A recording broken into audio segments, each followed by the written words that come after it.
Haleluya, kita melanjutkan pengajarannya orang pilihan, memasuki kitab Keluaran 37. Kita akan baca ayat pertama sampai ke 9. Tapi nanti di rumah saudara baca semua ya. Tuhan berkenan kita menyelesaikan satu bab ini lagi. Kita akan baca Keluaran 37 ayat 1 sampai 9 sebagaimana tertulis di depan ya. Kita baca bersama 3, 4. Dan Bezaleel membuat tabut dari kayu akasia, 2,5 hasta panjangnya, 1,5 hasta lebarnya, dan 1,5 hasta tingginya. Dan dia menyalutnya dengan emas murni, bagian dalam dan bagian luarnya, dan membuat bingkai emas di sekelilingnya. Dan dia menuang 4 gelang emas baginya di atas keempat kakinya. Dan 2 gelang berada pada sisi yang pertama, dan 2 gelang berada pada sisi yang kedua. Dan dia membuat tongkat-tongkat pengusung dari kayu akasia, dan menyalutnya dengan emas. Dan dia memasukkan tongkat-tongkat pengusung itu ke dalam gelang-gelang pada sisi-sisi tabut itu, untuk mengusung tabut itu. Dan dia membuat sebuah tutup pendamaian dari emas murni, 2,5 hasta panjangnya dan 1,5 hasta lebarnya. Dan dia membuat 2 kerup dari emas. Ia membuatnya dari emas tempaan pada kedua ujung tutup pendamaian itu. 1 kerup pada ujung yang satu dan 1 kerup pada ujung yang lainnya. Dia membuat kerup-kerup di atas tutup pendamaian pada kedua ujungnya. Dan kerup-kerup itu mengembangkan kedua sayapnya ke atas, sambil menurungi tutup pendamaian dengan sayap-sayapnya. Dan wajah mereka berhadapan satu terhadap yang lain. Wajah kerup-kerup itu menghadap ke tutup pendamaian itu. Amin. Silakan duduk. Puji Bapa Yahweh. Kita mengucap syukur senantiasa akan kebenaran firman yang boleh kita baca, kita dengar. Karena kita mengimani sebagaimana tertulis, iman datang dari pendengaran akan firman Tuhan. Ya. Seperti yang beberapa waktu lalu saya utarakan bahwa beberapa bab-bab terakhir dari kitab Keluaran ini adalah semacam ulangan ya, ulangan dari bab-bab sebelumnya, tetapi kita melihat di sini, kita coba melihat ya. Pasti seperti yang seringkali saya katakan, firman yang sama kita baca hari ini, kemudian besok kita baca lagi, pasti ada sesuatu hal-hal baru yang oleh kasih kemurahan Tuhan dibukakan bagi kita ya. Dan kita coba melihat ini. Kita coba lihat ayat 1 tadi ya. Kejadian 37 ayat 1. Bezaleel membuat tabut dari kayu akasia. Perhatikan ayatnya ya. Kita baca di terjemahan King James. And Bezaleel made the ark of Shittim. Ark ya. Bisa lihat ark, tadi kita tabut, di sini ark ya. Kemudian kita lihat di dalam kitab Kejadian pasal ke-6 ayat ke-14. Buatlah bagimu sebuah batra dari kayu gofir. Nah, sekarang kita lihat terjemahan Inggrisnya. Make the apa? An ark. Sama nggak itu? Sama ya. Yang satu diterjemahkan tabut, yang satu diterjemahkan bahtera dalam bahasa kita. Tetapi dalam bahasa Inggrisnya ark. Ya. Kita coba menggali ya, karena seperti yang saya katakan tadi, firman Tuhan itu Kita baca hari ini begini, kita baca besoknya ada aja hal-hal baru. Dalam ayat yang sama, ya, ada saja hal-hal baru yang Tuhan mau buka. Ya, ark itu ARK ya, ark. Berasal dari bahasa Latin, ya. Arka atau dalam kalau kita baca ini arca, ark, ya, bahasa arka bahasa Latin. Bahasa Latin itu artinya ark itu bisa berarti dada, bisa berarti perlindungan. Ya.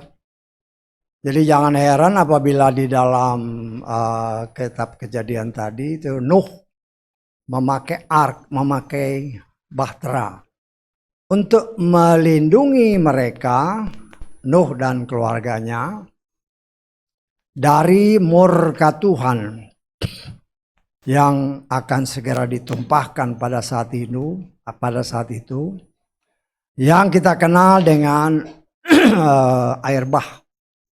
Ya, kita tahu bahwa kita sudah belajar bahwa air bah pada zaman Nuh itu bukan air bah yang pertama, tapi air bah yang kedua. Ya. Saya ingat ya, orang dulu kan kita mengira itu air bah yang pertama, itu bukan air bah yang pertama. Tapi itu air bah yang kedua. Karena air bah yang pertama itu kita lihat di dalam kitab Kejadian. Pasal ke-1 ayat 1 dan 2. Pada awalnya Elohim menciptakan langit dan bumi. Dan bumi menjadi tak berbentuk dan hampa. Dan kegelapan ada di atasnya. Kemudian apa? Permukaan samudera raya. Jadi tertutup semua. Jadi inilah yang kita percaya merupakan bah yang pertama. Bah yang kedua pada zaman Nuh. Tetapi pada akhir zaman, Tuhan menurunkan murkanya bukan lagi dengan air, tetapi membakarnya dengan api. Ya, kita coba belajar ya, karena kita tahu bahwa arti sebenarnya adalah perlindungan. Ya, ketika zaman Nuh ya memang mereka pakai bahtera yang melindungi mereka dari murka yang Tuhan curahkan kepada manusia di atas bumi. Sehingga semua makhluk hidup yang ada napas di hidungnya, atau makhluk hidup yang tinggal di darat, semua binasa. Tapi ikan enggak ya, itu harus diingat ya.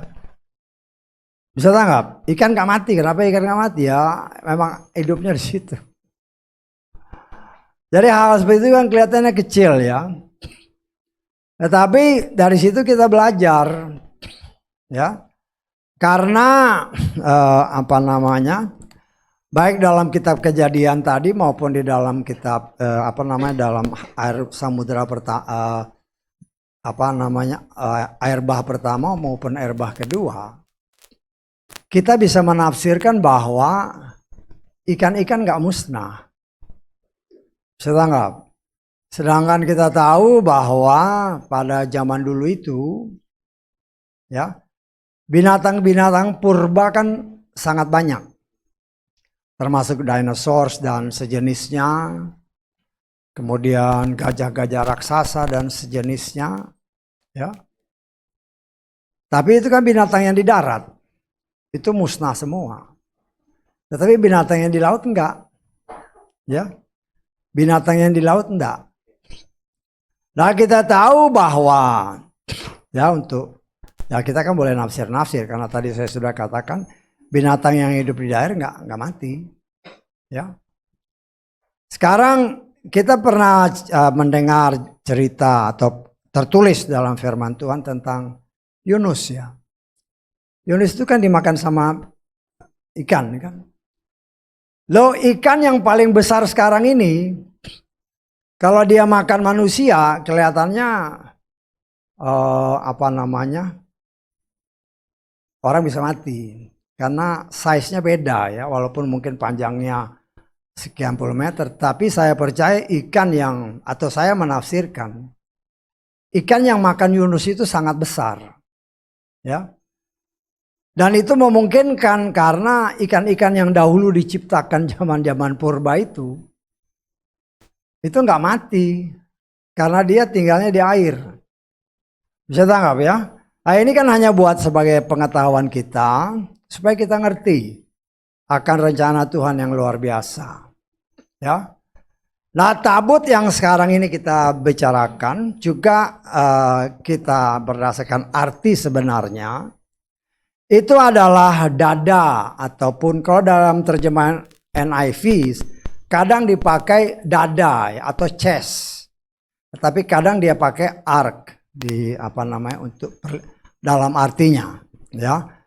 Jadi artinya itu bisa perlindungan, artinya bisa dada. Dada kita bisa mengartikan ya orang yang berani ya. Dulu dalam istilah kita kan ini dadaku, mana dadamu? Artinya kan berani, satu keberanian ya. Keberanian dalam arti kata yang positif ya. Nah, kita coba mengerti akan firman Tuhan ini ya. Ya beberapa hal memang sudah kita pelajari pada baik dalam kitab Keluaran 25 dan seterusnya. Tetapi karena Tuhan mau buka lebih dalam lagi, kita tahu bahwa tabut ini itu adalah lambang daripada perlindungan Tuhan. Ya, berdasarkan artinya.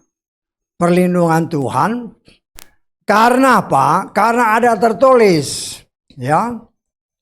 Kalau engkau mau hidup, kita harus dapat memelihara setiap aturan, perintah dan kehendak Tuhan, yaitu yang kita kenal dengan nama Torah.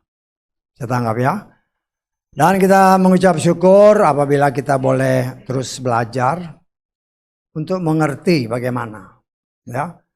Karena tabut ini sendiri pun rangkanya tetap dari kayu. Ya. Kalau di terjemahan kita di sini dikatakan kayu akasia. Kalau di terjemahan bahasa Inggris disebut kayu sitim. Ya. Dan saya coba belajar tentang kayu-kayu ini, ternyata kayu-kayunya banyak jenisnya. Ya, kayu akasia itu banyak jenisnya.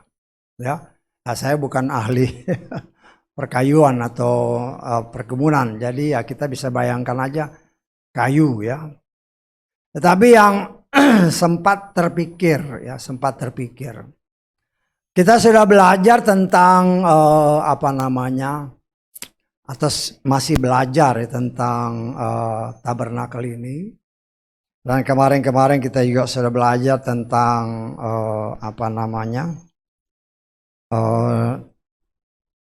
dinding-dinding tabernakel itu, ya, dinding-dinding tabernakel. Saya menafsirkan ya, karena dinding-dinding ini atau papan-papan ini panjangnya kan 10 hasta. 10 hasta, satu hasta sekitar setengah meter. Kalau 10 hasta berarti 5 meter. Ya, 5 meter. Dan saya menafsirkan, ya, kelihatannya kayu-kayu ini bisa aja kita tafsirkan nggak mungkin mereka bawa dari tanah Mesir. Karena panjang kayunya. Ya kalau emas, perak, kain, segala macamnya mungkin. Tetapi kalau kayu-kayu, saya pikir ya, atau saya menafsirkan, tidak mungkin terpikirkan oleh orang-orang ini untuk bawa kayu jauh-jauh. Ya. Jadi kemungkinan besar kayu-kayu ini mereka dapat ketika mereka dalam perjalanan. Ya, hanya yang harus kita pikirkan ya mereka harus potong, mereka harus tebang, mereka harus bikin papan-papan. Tentunya memerlukan satu waktu dan tenaga yang luar biasa. Tetapi saya percaya itulah bagian daripada apa yang Tuhan perintahkan yang mereka harus kerjakan untuk pembentukan tabernakel ini. Ya, karena kita sudah belajar kan, kita umpamanya pintu-pintu sekarang ini aja, pintu-pintu di rumah kita, rata-rata kan tingginya 2 meter. Tingginya 2 meter, lebarnya sekitar 70 sampai 80 cm. Ya. Itu ya aja berat. Apalagi kalau dia tebalnya sekitar, kita kan biasa sekitar 3 cm kan. Kalau dia tebalnya 5 cm, bukan main beratnya. Ya. Bukan main beratnya kayu-kayu itu. Ya. Tetapi di sinilah kita lihat luar biasa pekerjaan daripada anak-anak Tuhan. Dan memang di dalam pengerjaan tabut ini juga dari kayu. Tetapi ini kan ukurannya lebih kecil. Dikatakan oleh firman Tuhan panjangnya cuma 2,5 asta. 2,5 asta. 1 asta seperti yang saya katakan tadi sekitar 50 cm. Berarti panjangnya sekitar 1,25 meter. Kurang lebih. Ya. Kemudian lebarnya kan sekitar 1,5 asta, berarti sekitar 75 cm. Ya. Jadi kecil aja dia sebenarnya. Kecil. Ya. Tapi di situ kita bisa membayangkan, ya. Kita bisa membayangkan berapa besar loh batu yang akan masuk ke dalam tabut itu, ya. Bisa dibayangkan ya, karena kan panjangnya cuma sekitar 1,25. Dan di dalam tabut itu sebagaimana yang pernah kita pelajari, itu juga ditaruh tongkat Harun yang berbunga dan juga mana yang ditaruh di dalam buli-buli. Sesuai firman Tuhan ya. Pada awalnya memang hanya kedua loh batu itu. Tetapi setelah mereka dalam perjalanan itu Tuhan turunkan mana sebagai makanan bagi bangsa ini selama kurang lebih 40 tahun dalam perjalanan menuju tanah perjanjian. Ya. Nah, kemudian Tuhan memerintahkan si Mose untuk menyimpan mana untuk memperingatkan bangsa ini bahwa selama mereka dalam perjalanan mereka makan mana, roti mana, atau dikatakan roti yang dimakan oleh para malaikat. Ya, ketika Yeshua berkomunikasi dengan orang-orang Parisi, orang-orang Israel, ya. Dikatakan dengan jelas bahwa mereka makan mana selama kurang lebih 40 tahun. Ya. Nah, kita melihat di sini mujizat yang sangat luar biasa. Mana itu yang dikonsumsi oleh orang-orang Israel. Mereka nggak boleh menyimpannya untuk makanan konsumsi sehari-hari. Kita sudah belajar itu, hanya kita rewind kembali. Karena kalau mereka coba menyimpannya itu jadi busuk. Tetapi Tuhan perintahkan kepada Mose, taruh di dalam buli-buli. Artinya kita bisa menafsirkan selama 40 tahun mana yang disimpan di buli-buli, dia nggak busuk.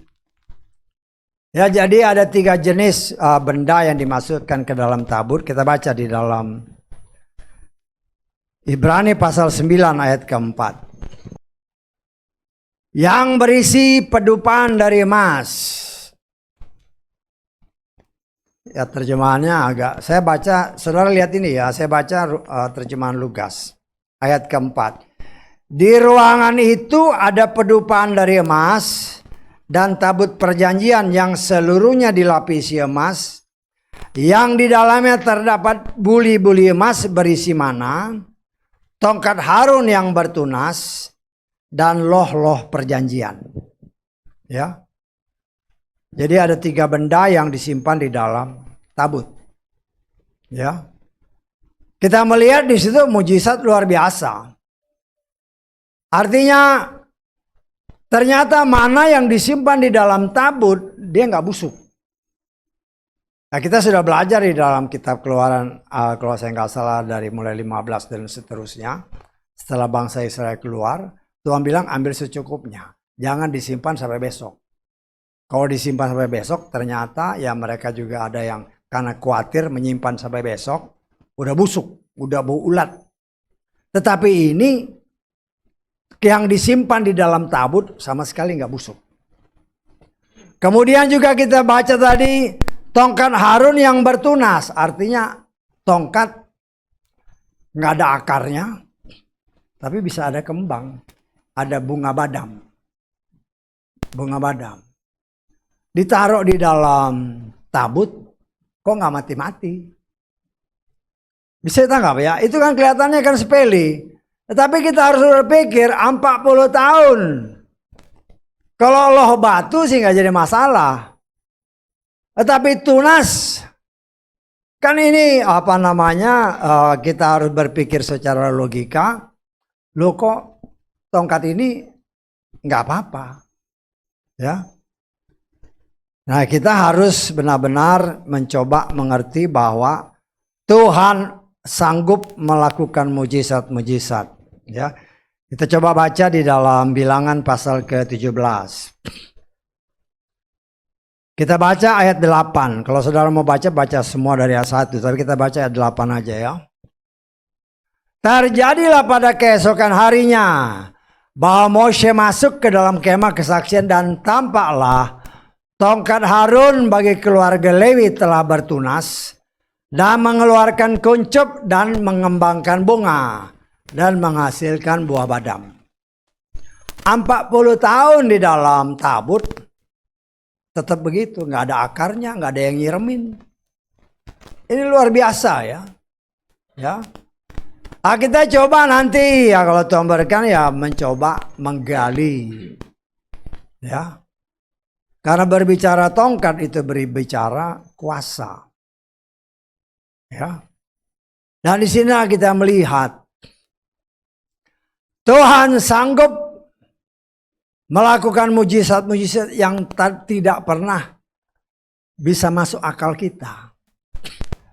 Lo tongkat yang bertunas, ya berang ayat ini kan. Tongkat yang bertunas, kemudian apa namanya? Ada kuncupnya, terus ada buahnya. Ada buahnya. Ayat ini yang pernah kita bicarakan. Ya. Buah badam adalah buah yang dipilih oleh Tuhan dan juga yang dipilih oleh orang pilihan, dalam hal ini Yakub. Ya. Dan bunga badam itulah yang dipakai sebagai lambang gereja. Ya.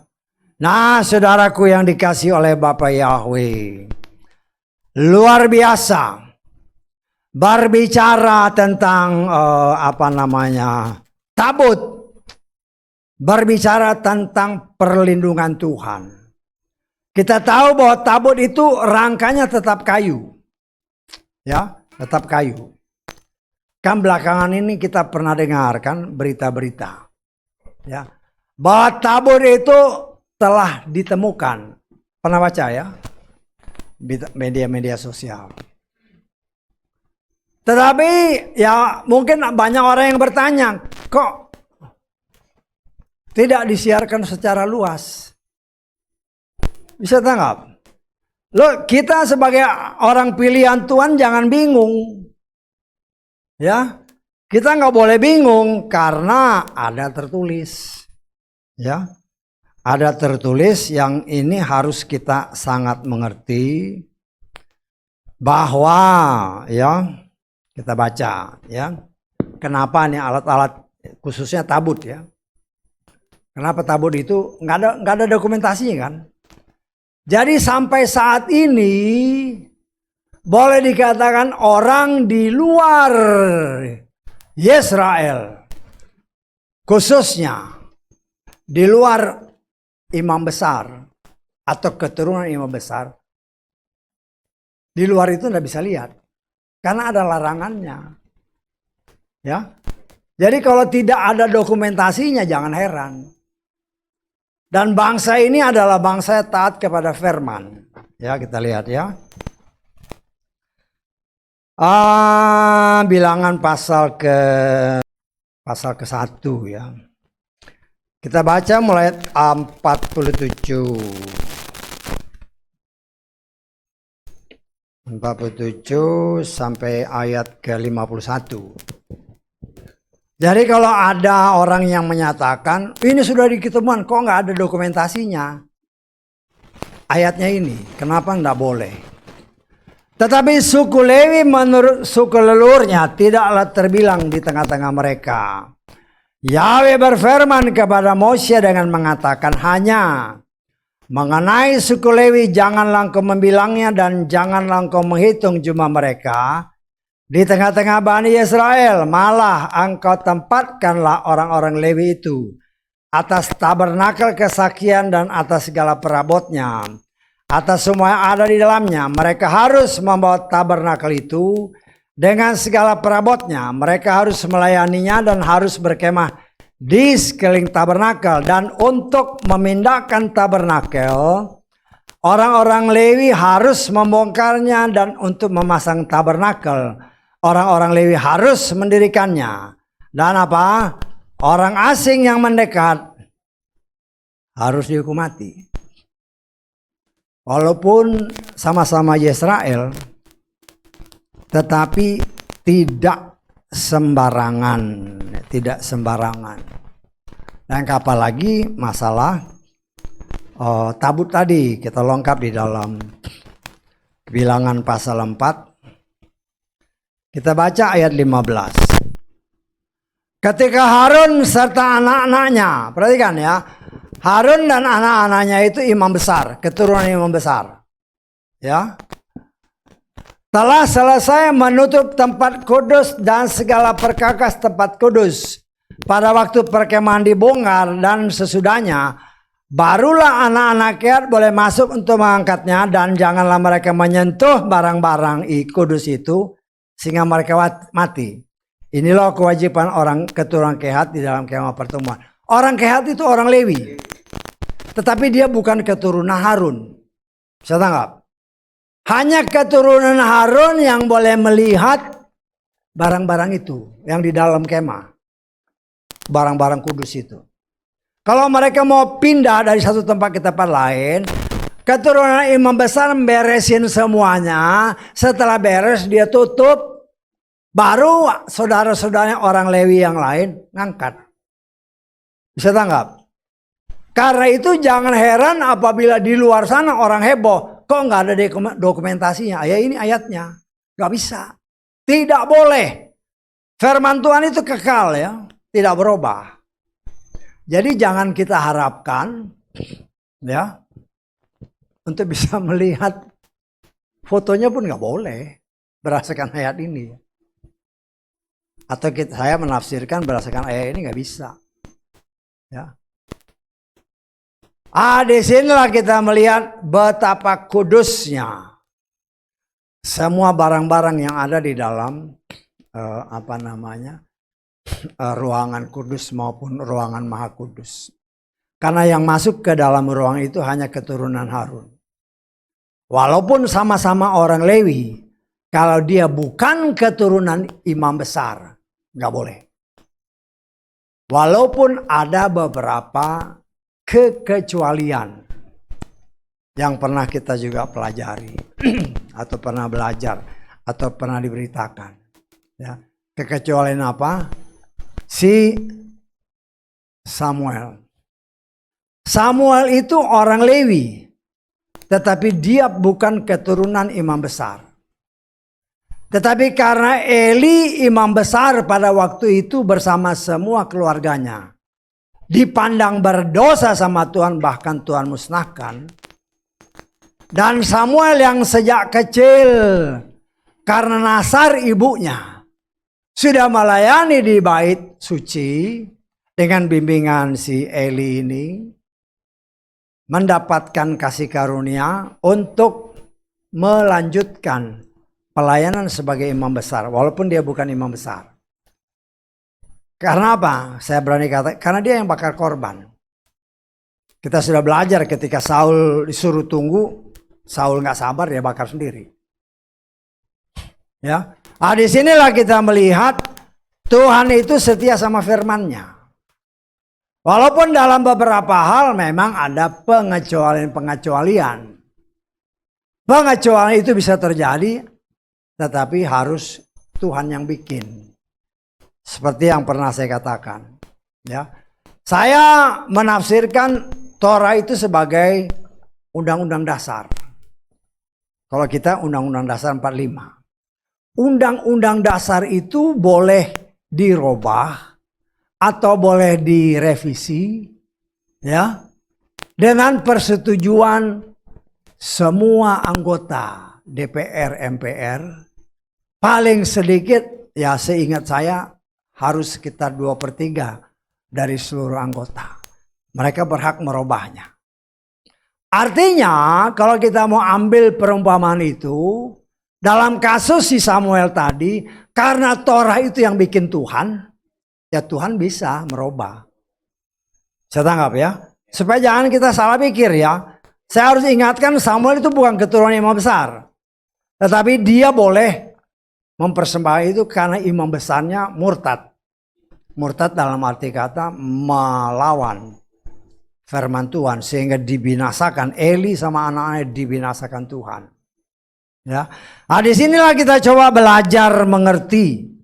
Ya, berbicara kayu itu berbicara manusia, berbicara juga saudara dan saya. Ya, sebagaimana tertulis kita lihat di dalam kitab Markus pasal ke-8 ayat 24.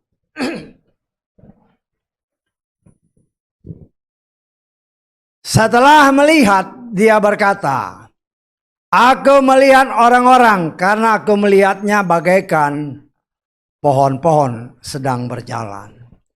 Artinya kita bisa menafsirkan dalam banyak kasus, ya, dalam apa yang tertulis, seringkali manusia itu juga digambarkan sebagai pohon. Ya, sebagai pohon, sehingga kita melihat di sini ya seperti juga umpamanya si Yohanes Pembaptis ini kan, kapak sudah tersedia untuk dipotong pohon-pohon yang nggak berguna. Saudara bisa bedakan ya antara pohon dengan kayu, bisa bedakan ya. Pohon itu berarti masih tertanam di dalam tanah, akarnya. Kalau kayu berarti dia sudah dipotong, diputuskan hubungannya dengan tanah. Berbicara tanah, berbicara dunia.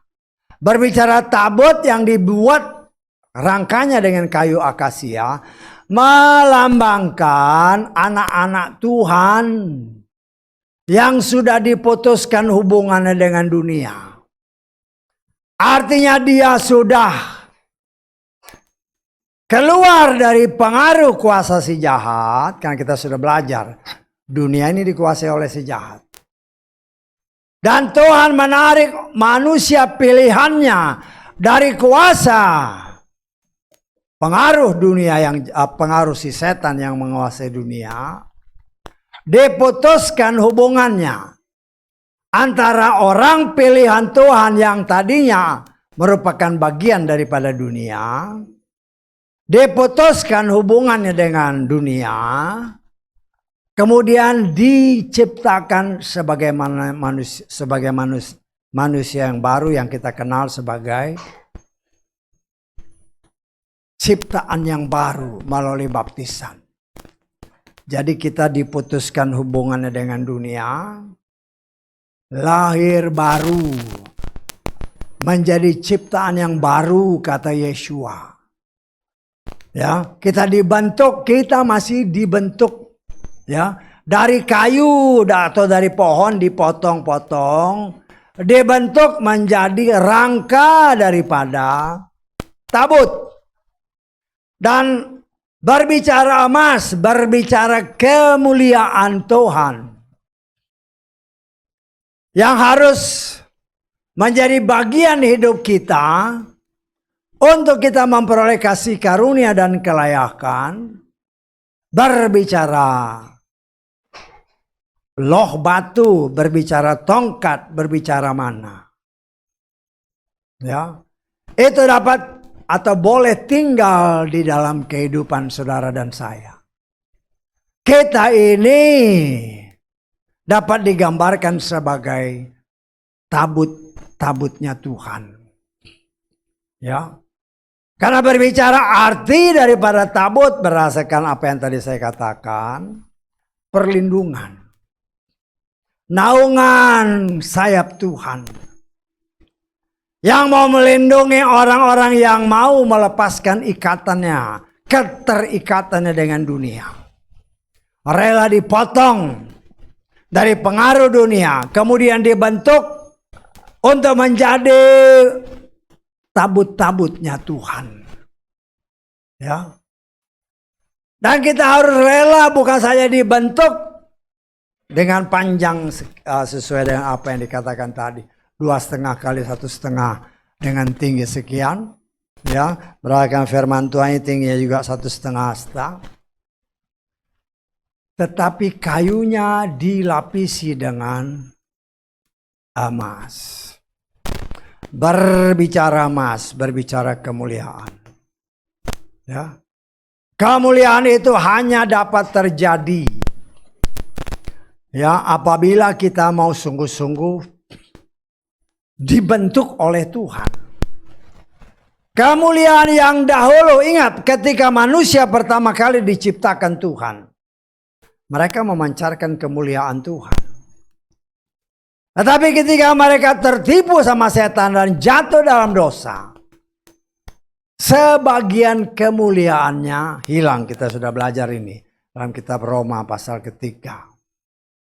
Ya. Dan kemuliaan yang hilang inilah yang saat ini sedang Tuhan pulihkan kembali kepada manusia apabila mereka mau. Kalau nggak mau ya nggak bisa. Ya. Apabila mereka mau, ya, karena itu kan beberapa atau minggu lalu kita sudah dengar firman. Ada orang yang memiliki hati seperti jalanan, ada orang yang memiliki hati seperti berbatu-batu, sebagai semak duri, tetapi juga ada yang subur, ya. Tetapi yang subur pun punya 3 kategori. Yang menghasilkan 100 kali lipat. Yang menghasilkan 60 kali lipat. Yang menghasilkan 30 kali lipat. Nah, saya katakan kepada saudara, kita harus memberikan yang terbaik untuk Tuhan. Bukan 30, bukan 60, tetapi 100 kali lipat. Dan itu hanya dapat terjadi apabila kita ini benar-benar mau diproses oleh Tuhan sesuai dengan kehendaknya. Tuhan mau menutup kekayuan kita, kedagingan kita. Dengan kemuliaannya, dengan kalau kita mau rela. Ya, kayu ini dibungkus dengan emas. Ya, tidak diceritakan bagaimana dia memprosesnya. Ya. Saya percaya ya mungkin bukan dengan ya entah paku entah apa ya nggak tahu, tapi semuanya harus emas. Kalau toh dia dipaku ini kayu terus ditempelin plat emas. Kalau toh dipaku, pakunya juga harus emas karena yang terlihat itu semua harus emas. Kayunya tidak lagi terlihat di luar maupun di dalam. Artinya luar dan dalam harus memancarkan kemuliaan Tuhan. Luar dan dalam berbicara, ya. kehidupan saudara dan saya yang bisa dilihat oleh semua orang, tetapi juga di dalam hati kita. Dia akan menyelidiki segala sesuatu. Tidak ada sesuatu hal yang tersembunyi. Ya, firman Tuhan katakan semua telanjang di hadapan Tuhan. Kita lihat dalam Ibrani pasal keempat. Ayat ke berapa? 13. Ya. Ibrani pasal keempat ayat ke-13. Tidak ada makhluk yang tersembunyi di hadapannya, sebaliknya. Segala sesuatu telanjang dan terbuka di mata Dia, yang kepadanya ada pertanggungjawaban kita. Artinya, banyak orang yang menamakan dia orang pilihan. Oh, di luar kelihatannya sopan santun, kelihatannya bagus.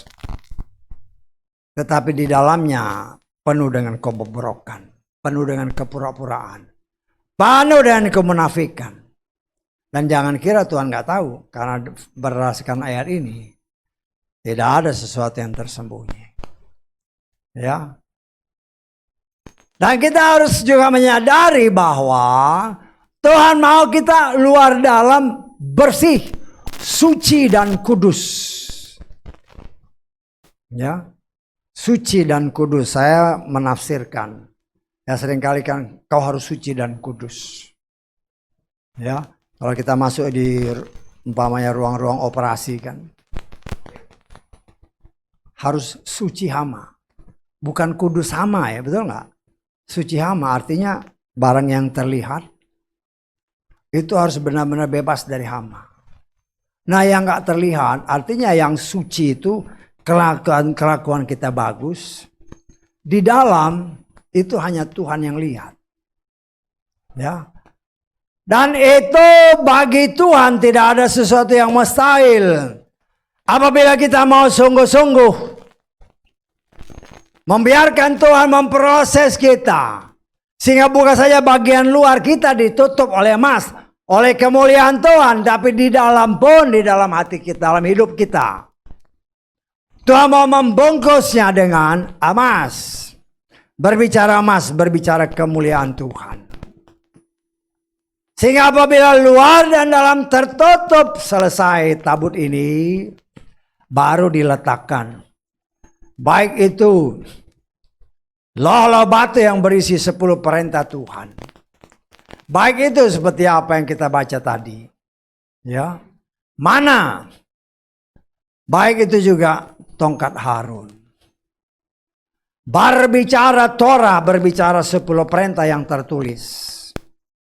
Itu yang saya katakan, berbicara undang-undang dasarnya Tuhan. Kalau saudara dan saya mau hidup, maka aturan, perintah, dan ketetapan Tuhan ini jangan sampai kita lalai melakukannya. Nah, terus apa hubungannya dengan, karena mana itu kan roti. Roti juga makanan, roti juga firman. Saya menafsirkannya. Itulah merupakan bagian daripada praktek hidup kita. Makanan kita sehari-hari yang tidak boleh melenceng daripada undang-undang dasarnya. Bisa tangkap nggak maksudnya? Yang 2 batu itu kan undang-undang dasarnya. 10 perintah. Yang tulisannya 10 perintah. Ya. Kalau saudara baca 10 perintah itu, 6 atau 4 pertama itu untuk kemuliaan Tuhan. Yang 6 selanjutnya itu untuk hubungan dengan manusia. Ya. Itu 10 pokok. Tetapi berbicara mana yang merupakan sebagaimana yang dilakukan oleh bangsa Israel. Tuhan memberikan mana makanan roti malaikat selama 40 tahun dalam perjalanan menuju tanah perjanjian. Itulah yang menjadi makanan kita. Itulah yang menjadi kehidupan kita. Yaitu firman yang tertulis, di mana kita mempraktekkannya tidak boleh melenceng daripada 10 perintah Tuhan. Ya. Kita harus memiliki pengetahuan yang benar dan penuh, bukan pengetahuan palsu. Bisa tangkap maksud saya? 10 perintahnya benar. Tetapi dalam prakteknya banyak yang palsu-palsu. Yang palsu-palsu ini pada zaman sekarang ini banyak dianggap sebagai kebenaran. Menggenapkan apa yang ditulis dalam 1 Timotius pasal ke-6 ayat 20 dan 21. Kita ulangi lagi ini. Ya. Hai Timotius, jagalah apa yang telah dipercayakan seraya menghindari percakapan-percakapan kosong yang duniawi dan pertentangan-pertentangan mengenai pengetahuan yang tergolong palsu, yang karena mengakuinya beberapa orang telah menyimpang dari iman. Sudah tahu pengetahuan palsu, tapi dianggap sebagai kebenaran. Contoh yang paling gampang yang sering kali dilontarkan dari atas mimbar ini. Nama Sang Juru Selamat. Saya nama Sang Juru Selamat. Apa yang terjadi dahulu, sekarang pun terjadi. Ya, tidak ada yang baru, kata si pengkhotbah kan. Nggak ada yang baru. Semua yang dahulu terjadi, sekarang juga terjadi. Dan kita melihat ini khususnya tentang nama Sang Juru Selamat. Ya, kita lihat ya. Kita lihat di dalam Yohanes pasal ke-7. Ayat ke-41 dan 42.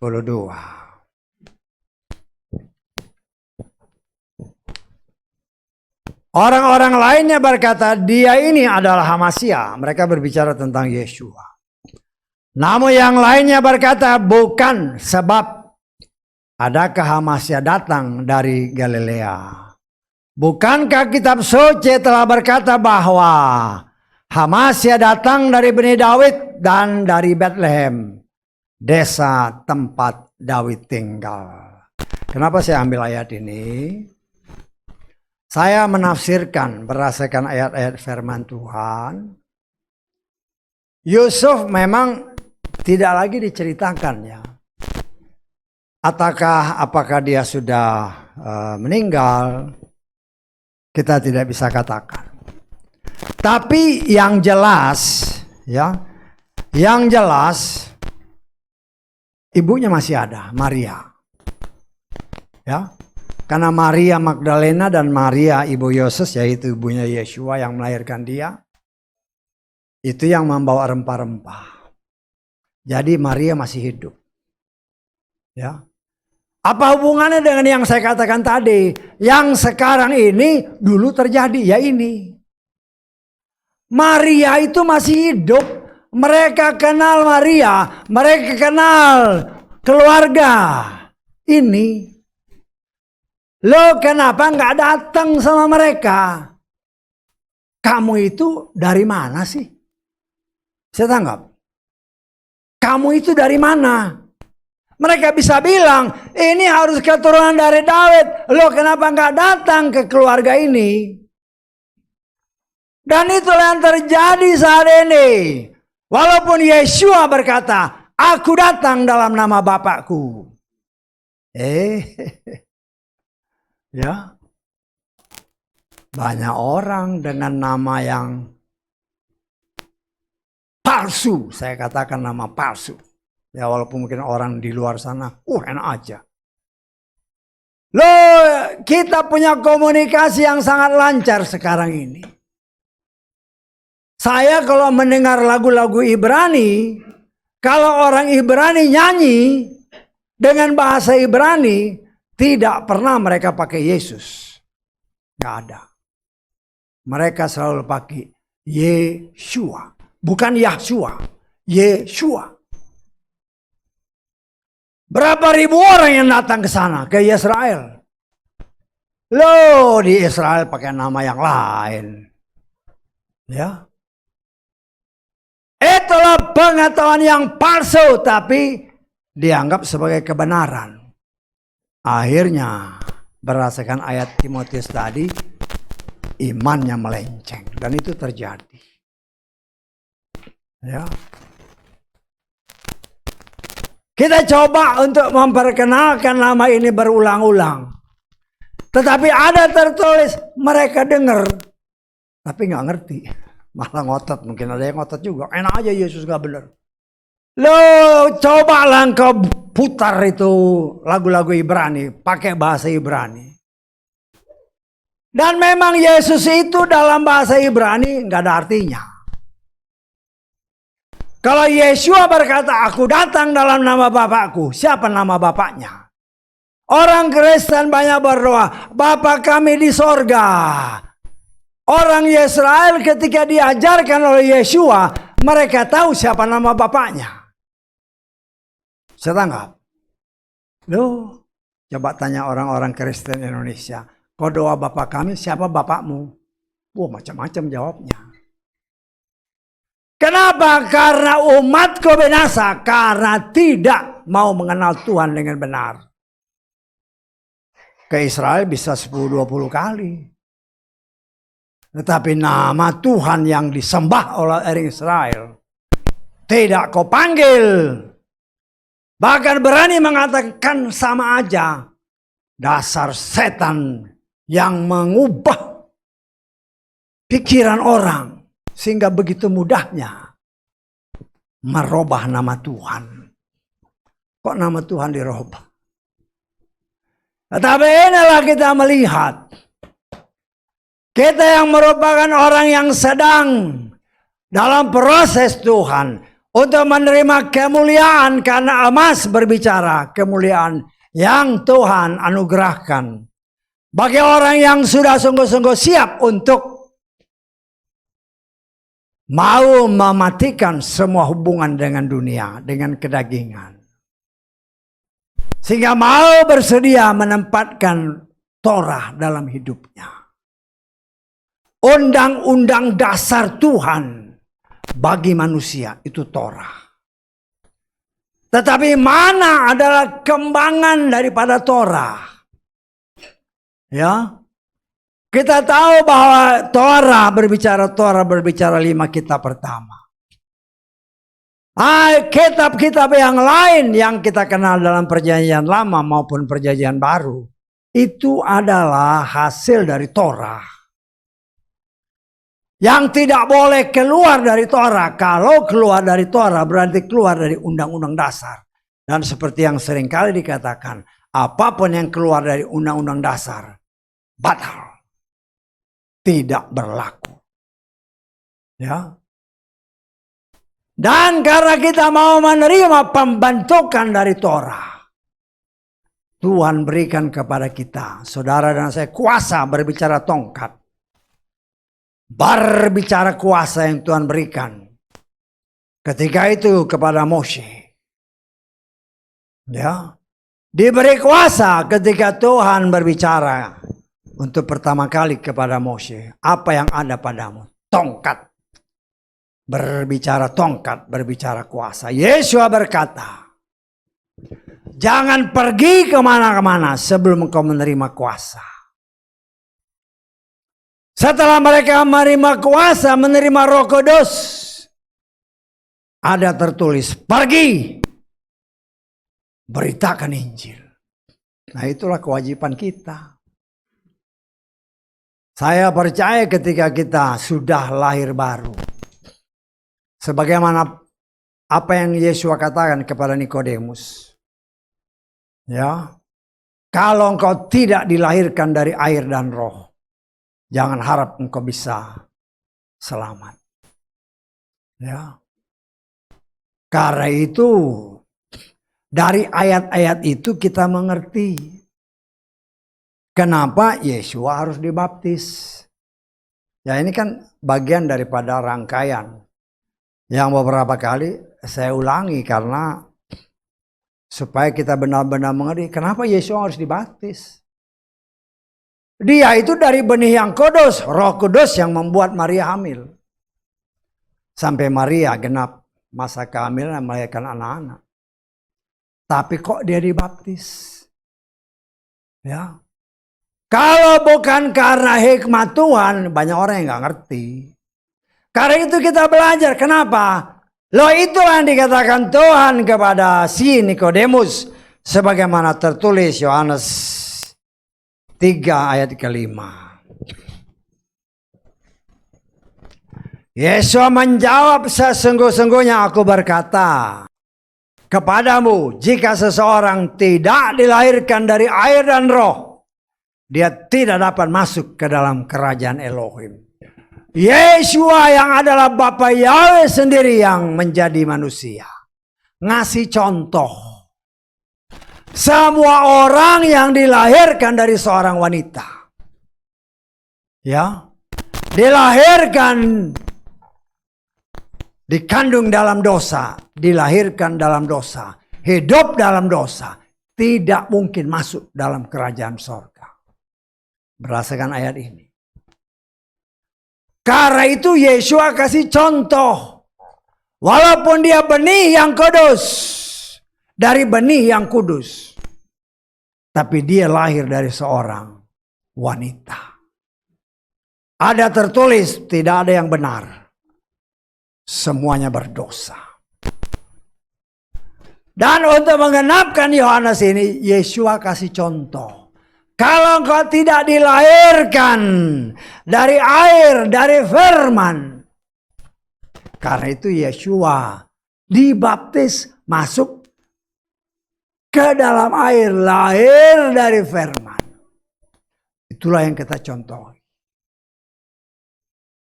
Kalau kita taat sebagaimana Yeshua keluar dari air. Ya. Setelah berusia kurang lebih 30 tahun.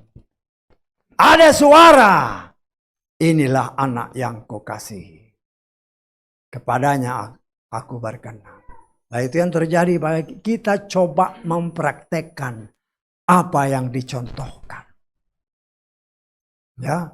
Dan Tuhan telah menaruh firman-Nya dalam hati kita. Torahnya, mananya, tongkatnya. Artinya saudara dan saya diberi kuasa. Tetapi jangan sampai kita sudah dikasih senjata. Sudah lengkap sebagai seorang prajurit. Tapi nggak ngerti bagaimana nembaknya. Saya tangkap saya. Kita ini kan bagaikan prajurit. Yang sudah dibekali semua. Giliran musuh datang nggak tahu makainya pakai gimana. Mau nembak nggak ngerti. Pelatuknya gimana nih, nembaknya gimana nih. Ya mati duluan. Ini masalah yang serius ya. Dalam arti kata, ingat dunia ini dikuasai oleh si jahat. Si jahat itu tidak rela kalau kita selamat. Setan itu mau tugasnya cuma 3, mencuri, membunuh, membinasakan. Tuhan mau kita selamat. Dan keselamatan itu hanya terjadi apabila kita menerima Sang Juru Selamat dalam hati kita. Dan kita telah melakukannya, tetapi di dalam praktek menjalani hidup ini, apakah kita mana setiap hari? Saudara-saudara yang kita masing-masing koreksi diri. Torah memang ada dalam hatiku. Roh Kudus ada di dalam hatiku. Tapi apakah kita makan mana? Makan firman setiap hari. Orang yang gak makan pasti lemah. Nah itu kan masing-masing. Ya. Tuhan mau kita selamat. Tapi ada tertulis, kerjakanlah keselamatanmu sendiri. Nah itu kan tergantung masing-masing. Tuhan sudah kasih tahu ini ya firman-Nya. Inilah akulah jalan kebenaran ini. Nah, tergantung kita mau nggak? Kalau mau ya pasti selamat. Kalau nggak mau, ya sudah tahu sendiri upahnya. Itulah gunanya kita berdasarkan arti nama yang seperti saya katakan tadi. Tabut atau arka adalah perlindungan. supaya kita jangan sampai binasa karena kelalaian sendiri. Nah, kita sama seperti Nuh, sudah tahu akan ada pemusnahan pada zaman Nuh, air bah. Pada zaman yang akan datang sudah diberitahu ini. Bagaimana persiapan kita? Nuh bekerja dengan sungguh-sungguh untuk membangun bahtera demi keselamatan. Walaupun dia sendiri tidak tahu apa sebenarnya akan terjadi. Kita pun hanya membaca apa yang akan terjadi di depan. Nah, untuk bisa menghindari semua itu hanya ada satu jalan. Lakukanlah firman. Bukan berarti kau rajin ke gereja pasti selamat. Jangan ketipu sama setan. Ya. Bukan rajin ke gereja yang membuat kau selamat. Walaupun ke gereja itu adalah sesuai perintah Tuhan. Karena ke gereja mungkin seminggu sekali 2 kali. Terus sisanya gimana? Tuhan mau kita menjadi pelaku firman. Firman itu, Torah itu, mana itu, tongkat itu ada di dalam hidup kita. Ada dalam hati kita. Dan kita tahu bahwa tabur ini harus dipikul. Itu yang dikatakan oleh Yeshua. Pikulah kuk yang kupasang. Pikul. Ya memang bagi daging itu capek dan melelahkan. Tetapi demi keselamatan kita pada akhirnya. Ya, karena itu dikatakan kan di dalam apa yang pernah kita baca di dalam kisah Matius pasal 24. Orang yang setia pada akhirnya akan selamat. Kesetiaan itu bukan seminggu, bukan setahun, tetapi selamanya. Ya, kesetiaan sampai selamanya. Hanya dengan pertolongan Roh Kudus kita dapat menjadi setia. Karena setia itu karakter. Tuhan setia sama firman-Nya. Dan firman-Nya berjanji, apabila engkau setia melakukan apa yang Dia perintahkan, engkau selamat. Nah, kita belajar untuk bisa selamat, ya. Nah, kita coba melihat ayat-ayat berikutnya tentang meja roti sajian. Sama ya. Semua itu rangkanya kayu. Tapi semuanya dilapis dengan emas. Berbicara emas, berbicara kemuliaan Tuhan. Karena kita percaya dan mau melakukan firman-Nya, kekayuan kita ditutup oleh emas. Ditutup oleh kemuliaan Tuhan. Luar dan dalam. Ya. Nah, di dalam kasus meja roti ini. Ya, karena mungkin dia sifatnya yang gak ada rongga kan. Semua tertutup emas. Tapi di atas meja ada roti. Ya, kita sudah pelajari roti ini berdasarkan firman Tuhan. Kita coba lihat di dalam Imamat pasal ke berapa? 24. Ayat ke 5.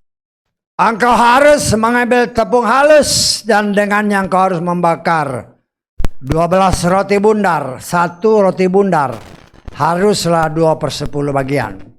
Engkau harus menatanya menjadi 2 deret, 6 buah setiap deret di atas meja yang terbuat dari emas murni di hadapan Yahweh, dan engkau harus menata di atas deretan itu kemenyan murni, maka dia akan menjadi roti persembahan ingat-ingatan, suatu persembahan api-apian bagi Yahweh. Pada setiap hari Sabat ia harus terus mengaturnya di hadapan Yahweh. Itulah suatu ketetapan perjanjian untuk selamanya dari pihak Bani Israel. Rasakan ayat ini, setiap Sabat ada roti 12 biji. Ya, roti 12 biji berdasarkan firman Tuhan tadi, ya dibikin dengan tepung yang kurang lebih tepungnya 4,5 liter ya. Ya orang yang bikin kue tahu lah 4,5 liter ya berarti kuenya kan besar. Tapi ingat rotinya tidak beragi, jadi tidak mengembang. Jadi rotinya kita bisa bayangkan sebesar apa. Jadi kalau kita bisa menggira-girakan ya berapa size-nya, kan di sana dikatakan bahwa meja itu panjangnya 2 hasta, lebarnya 1 hasta. Jadi panjangnya 2 hasta, lebarnya 1 hasta. 1 hasta itu sekitar 50 cm. Jadi paling besar diameternya itu sekitar 4 ya. 1 hasta sekitar 50 cm. Ya mungkin diameternya ini katakanlah 45 cm. Kan besar. Ya 4,5 liter tepung ya besar. Nah, tebalnya kita nggak tahu. Tetapi kita bisa bayangkan kalau ini dibakar tanpa ragi pasti keras. Dan ini setiap minggu diganti, setiap Sabat. Dan ini menjadi makanan para imam. Ya. Dan kita melihat inilah bagian daripada apa yang senantiasa dinyatakan. Ya. 12 roti berbicara 12, berbicara pemuritan. Berbicara disusun 6. Berbicara kitab suci saudara dan saya. Yang terdiri dari 66 kitab. Bukan suatu kebetulan. Bagi saya ya. Bukan suatu kebetulan. Tetapi itulah penggenapan nubuatan. Karena menorah ini pun terdiri dari 66 bagian. Daripada bunga badam yang tadi kita baca tongkat Harun itu bunga badam. Ya. Nah, di sini kita melihat ya. Inilah yang menjadi makanan saudara dan saya. Selama kita menjadi murid Tuhan, inilah makanan kita, roti yang tak beragi. Roti yang tidak beragi berarti roti itu sangat keras. Dan kita sudah diingatkan senantiasa ketika kita baca firman supaya jangan salah ngerti, firman itu benar-benar diobservasi, dikunyah baik-baik. Roti yang keras itu dikunyah, baru ditelan. Ya, berani kau makan roti yang keras nggak dikunyah. Ya, itu Tuhan mau katakan. Setiap firman itu benar-benar harus diteliti, diobservasi, sehingga jangan kita menafsirkannya salah. Karena salah menafsirkan, akhirnya jadi seperti yang dalam Timotius tadi. Dianggap sebagai kebenaran, padahal salah. Ya, udah salah ngotot lagi, ya sudah. Ya. Tetapi dari setelah kita sebagai anak-anak Tuhan belajar supaya kita memiliki pengetahuan, pengenalan penuh dan benar tentang Tuhan. Sebagaimana tertulis dalam kitab 2 Petrus pasal kedua. Ayat ke berapa ya? Pasal ke-1 ayat ke-3. 2 Petrus pasal ke-1 ayat ke-3. Sebagaimana kekuatan ilahinya, maka segala hal untuk apa? Untuk kehidupan dan kesalehan telah dianugerahkan kepada kita, bagaimana lewat pengenalan penuh akan Dia yang telah memanggil kita melalui kemuliaan dan kebajikan. Bagaimana kita mendapatkan pengenalan penuh? Itu diberikan oleh 5 jawatan sebagaimana tertulis dalam kitab Efesus pasal ke-4. Kita baca ayat ke-13. Ayat 12, 13. untuk perlengkapan orang-orang kudus dalam pekerjaan pelayanan bagi pembangunan tubuh Hamasya. Perhatikan, hingga kita semua dapat tiba pada kesatuan iman dan pengenalan penuh akan Putra Elohim sebagai manusia sempurna menuju taraf kedewasaan kepenuhan Hamasya. 5 jawatan kalau saudara baca di atasnya, baik itu rasul, nabi, baik itu gembala, baik itu penginjil maupun guru. 5 jawatan mempunyai kewajiban ini. Mereka yang dengan hikmat Tuhan mengajarkannya kepada jemaat, sehingga jemaat memiliki pengetahuan yang penuh, sehingga tahu bagaimana cara hidup saleh sesuai dengan apa yang tadi tertulis dalam kitab 2 Petrus. Hidup yang sesuai kehendak Tuhan, di mana kita pun mengerti kalau kita mau hidup sesuai kehendak Tuhan, banyak hal yang tidak sesuai dengan kedagingan kita. Tapi itulah bagian daripada proses yang Tuhan sedang kerjakan. Untuk kita benar-benar luar dan dalam hidup sesuai kehendak Tuhan. Artinya, ya, semua itu tergantung kemauan kita. Mau nggak? Tuhan tidak pernah memaksa. Ya. Tapi di sinilah kita lihat cara Tuhan mendidik kita. Kita harus menjadi murid Tuhan. Berbicara 12 roti itu berbicara pemuritan. Yang setia makan roti yang tak beragi, yaitu firman yang murni, yang tidak ditambah dan tidak dikurangi. Demikian juga berbicara tentang kaki pelita, ya, dalam ayat-ayat selanjutnya. Ingat ya, kita ini kaki pelita, bukan pelitanya. Ini kalau lihat saudara lihat gambar ini kan, ini hanya menoreh kakinya. Tetapi pelitanya itu adalah Tuhan sendiri. Dan karena dia berbicara kan, akulah terang dunia. Lah kalau kita hidup berkenan di hadapan dia, maka dia akan bertakhta dalam hati kita.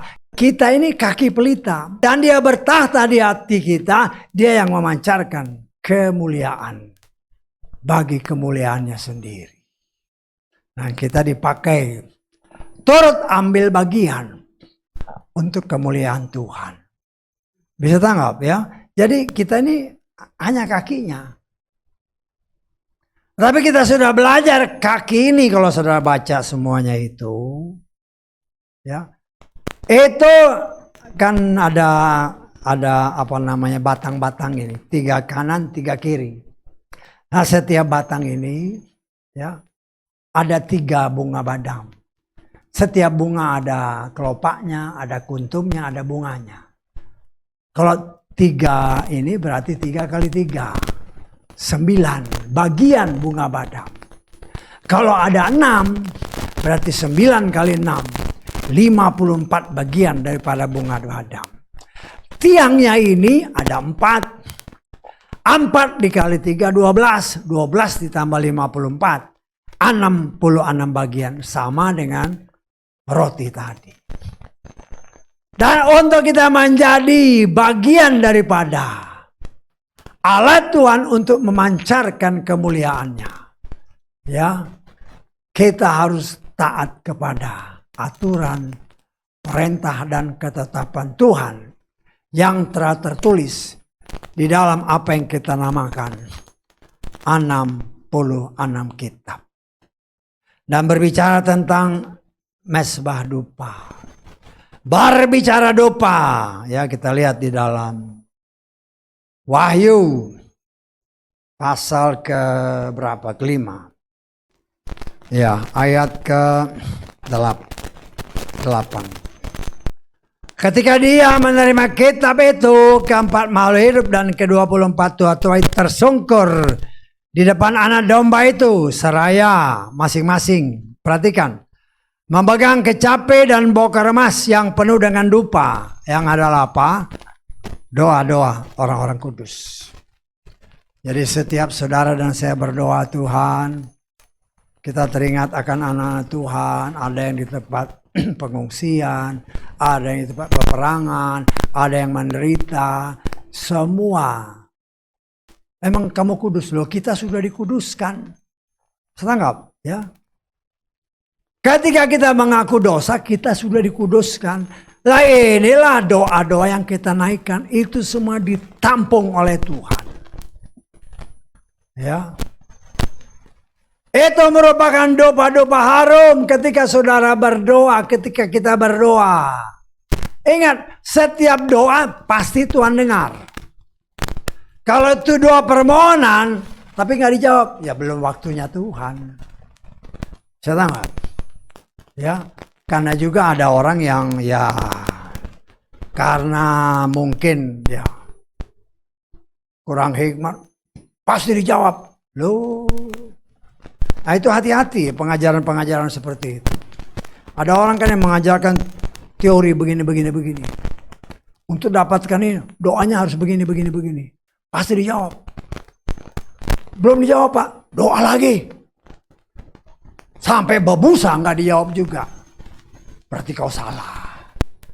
Hati-hati ya, itu tipuan-tipuan rohani yang kayak begitu.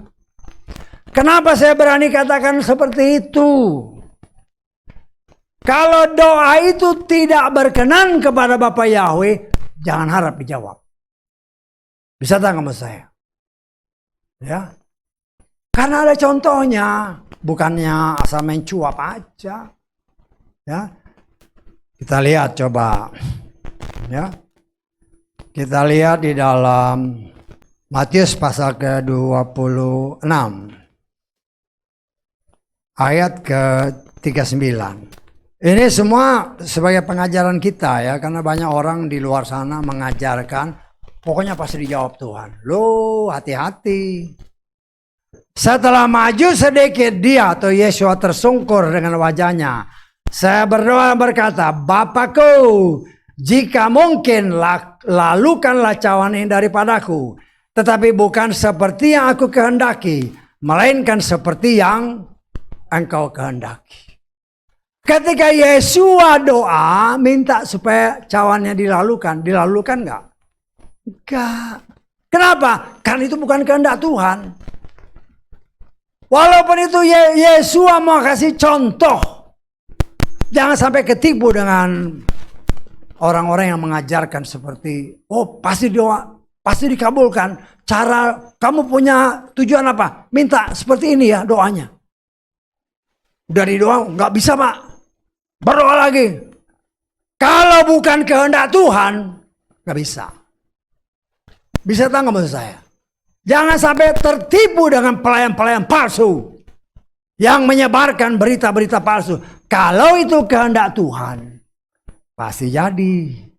Loh ini kan Yesua karena kesalehannya doanya dikabulkan. Tetapi ini Tuhan kasih lihat.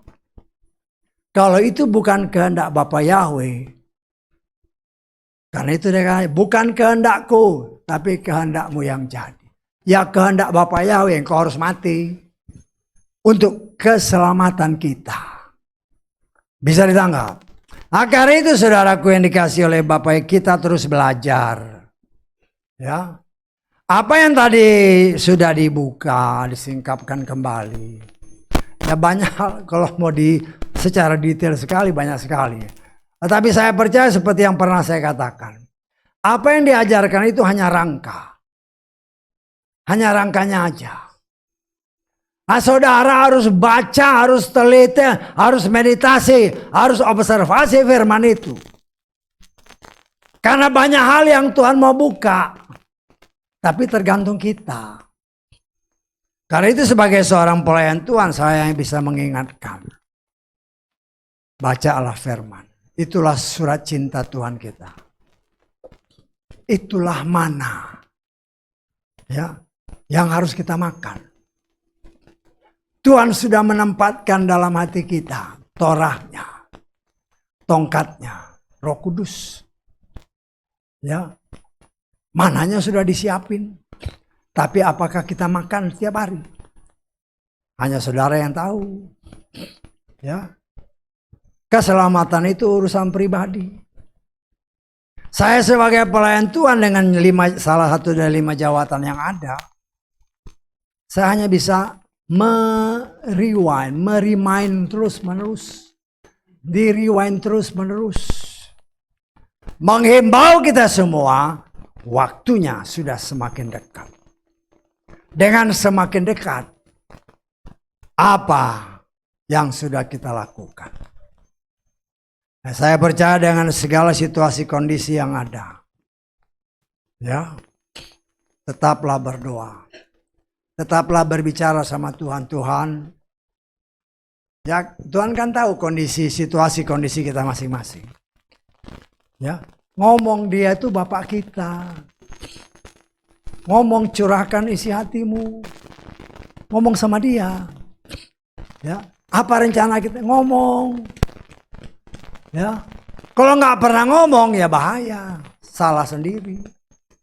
Kan kita punya rencana, mungkin rencana masih jauh. Yang ngomongnya Tuhan, kalau engkau berkenan sesuai doa Yesua kan, aku punya rencana begini. Boleh nggak? Kalau engkau berkenan, tolong buka jalan. Setiap pribadi kita punya rencana. Ya. Sebagai contoh ya, waktu berjalan terus, saya berdoa untuk ya anak-anak yang Tuhan percayakan. Sejak mereka dalam kandungan saya sudah berdoa untuk sampai mereka selesai dalam arti kata ya kita ketemu di atas nanti. Ya doakan, kan kita punya rencana, ya ngomong aja kan. Kan enak, dia itu Bapak kita. Kalau kita ngomong sama dia nggak akan ngomong ke siapa-siapa. Dia itu bisa dipercaya. Bapak kita itu bukan tukang gosip. Kalau kau ngomong sama orang, ya bahaya. Ngomong sama orang, besok-besok kau dong. Oh, kata si ini, ibu ini ngomong begini-begini. Nah, itu bahaya. Saya mengajarkan kepada saudara, banyaklah berkomunikasi dengan Tuhan. Baik melalui doa maupun pembacaan firman. Semakin kenal kita dengan dia, semakin rindu kita untuk senantiasa berkomunikasi dengan Tuhan. Haleluya. Amin. Puji Bapak Yahweh.